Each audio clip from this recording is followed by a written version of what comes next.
limits, man. Okay, calm down. We just saw Rashida Tlaib be censured for using this very phrase, "from the river to the sea," among other nonsensical charges that were leveled against her in that resolution. This is that we are now seeing in the House of Representatives. We are also seeing a new bill that would set up a task force, a House, basically a House Un-Zionist Commission, modeled very much on the House Un-Americans Committee, House Un-American Activities Committee of the 50s, to interrogate people, not for about anti-Semitism, although that is what they will claim, but everything they talk about is about Israel. That's all it's about. It's about criminalizing the descent of Israel, and this will go, I guarantee. And we've already seen some examples of it. This will go beyond the issue of Palestine. And I don't want to minimize that and say it has to be any bigger than that, because we are talking about genocide, and clearly nothing is bigger than genocide. That is what is going on in Gaza. That is what Israel is attempting in Gaza. It's been what they've been attempting since October 7th. But it will, as we saw in the United Kingdom, the same issue happened. And it absolutely decimated the progressive left. The progressive left was smashed by this issue when Jeremy Corbyn was leading the Labour Party. This is happening here as well. There's a reason this is being led by the same people who are supporting white nationalism, who are supporting Donald Trump, and unfortunately, the difference is, at least when they're talking about MAGA, the mainstream Democrats oppose them. In this case, mainstream Democrats are marching, goose stepping right by their side. We are facing a major crisis just from the point of view of America, and what's going to happen here. This issue can force us to abandon our academic freedom, freedom of the press, freedom of assembly, freedom of speech. All of these things are under threat. This is just the first step of it. Using the tool, the tool of distorting anti-Semitism, and then I'll be personal about it. I'll be even selfish about it. As a Jew, I know where this ends up as well. Okay, because the Jews will end up getting blamed for it, along with our Muslim brothers and sisters, because we are also the ones who are standing with our Muslim brothers and sisters, trying to oppose this. That's why the groups that were suspended from Colombia, to bring it back to where we started, were SJP, a Palestinian-led group, and JVP, a Jewish group. That is exactly how this process gets undone. That's how it is confronted, by all of us uniting and standing up against it.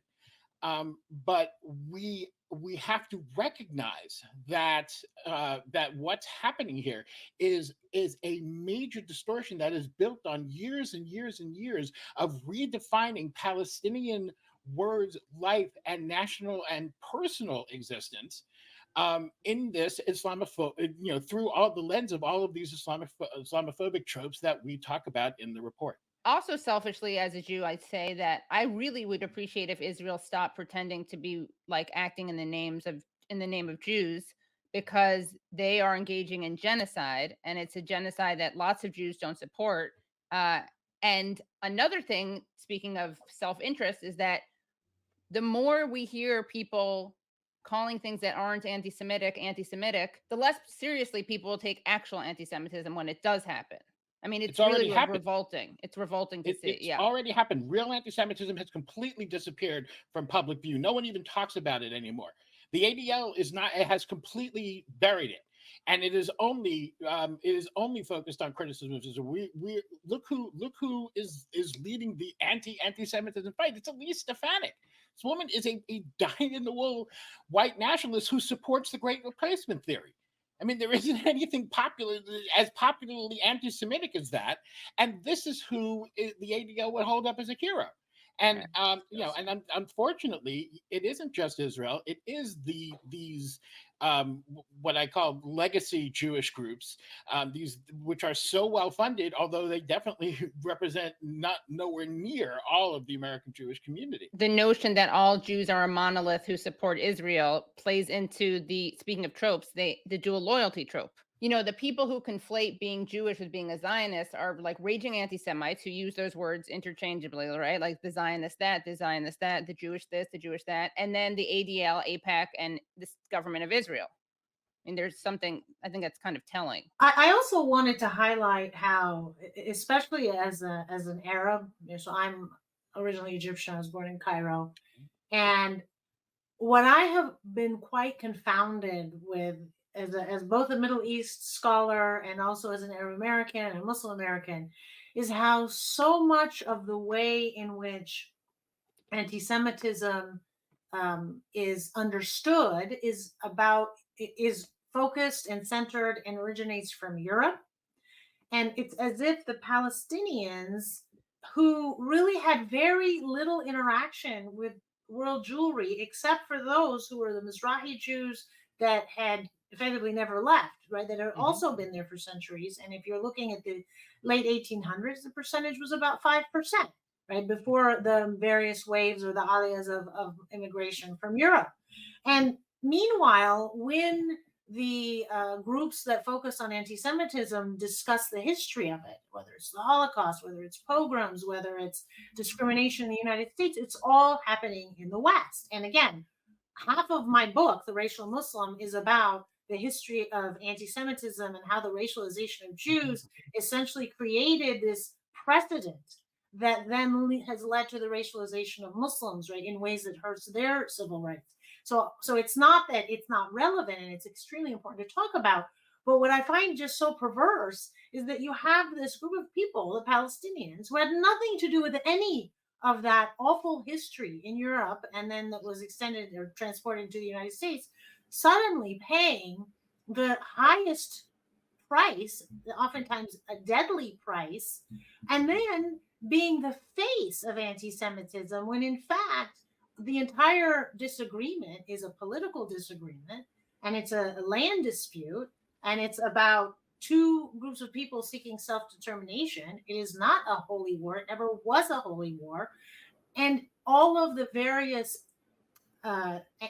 acts or harms to Jewish people in the Middle East, many, again, the Mizrahi Jews who were in Iraq, who were in Iran, who were in Egypt, who were in Syria, all of that rose after the establishment of Israel, showing again, not to justify it, but to explain that it is a political issue, right? This is not a centuries old holy conflict or holy war, which is anti-Semitism, the root of anti-Semitism in the West, right? Between Christianity and or Christianity against Jews. So I think we also need to have some intellectual accuracy in our analysis. And this is where I see groups like the ADL being extremely disingenuous and effectively trying to tell Americans that the anti-Semitism you understand, it's not a European Western creation, it's actually the Palestinians. And so take all of that real anti-Semitism that's historical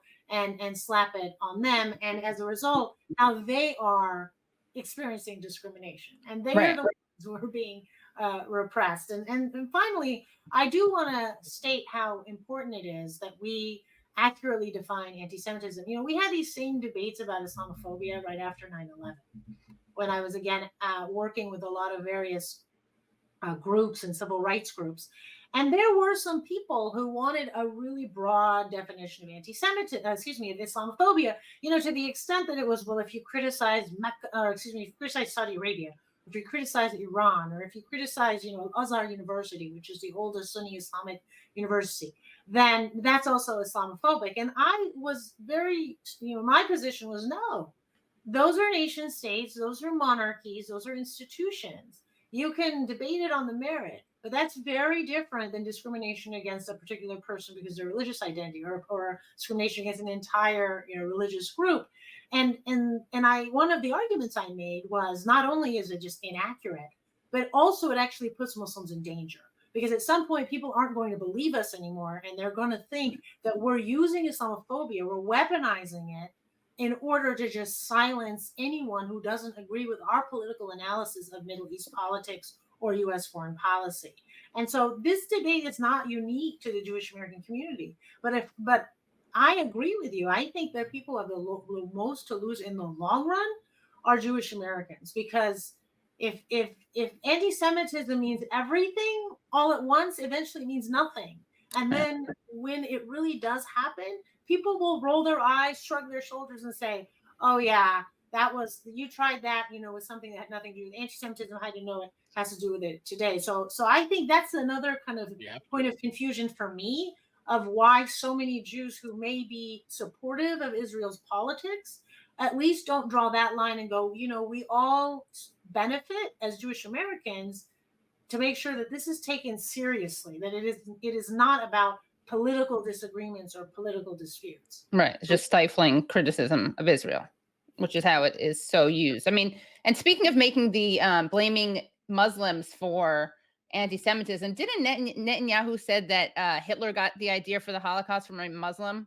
Other attacks on the Jewish community in 1920 and 1921, 1929 were instigated by a call of the Mufti of Jerusalem, Haj Amin al-Husseini, who was later sought for war crimes in the Nuremberg trials because he had a central role in fomenting the final solution. He flew to Berlin. Hitler didn't want to exterminate the Jews at the time. He wanted to expel the Jews. And Haj Amin al-Husseini went to Hitler and said, "If you expel them, they'll all come here. So what should I do with them?" he asked. You said, "Burn them."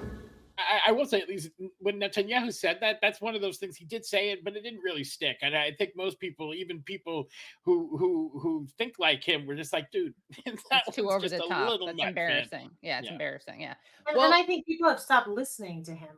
I mean, when you get to the point where he's literally misappropriating and misinterpreting biblical verses about the Amalekites to essentially justify genocide, I mean, at that point, beyond many of the other things, illegal acts that he's committed, from corruption to also his fascist regime in Israel, which triggered, over 9 months of protests by Israeli citizens, I don't think anybody should be listening to a word that Netanyahu says.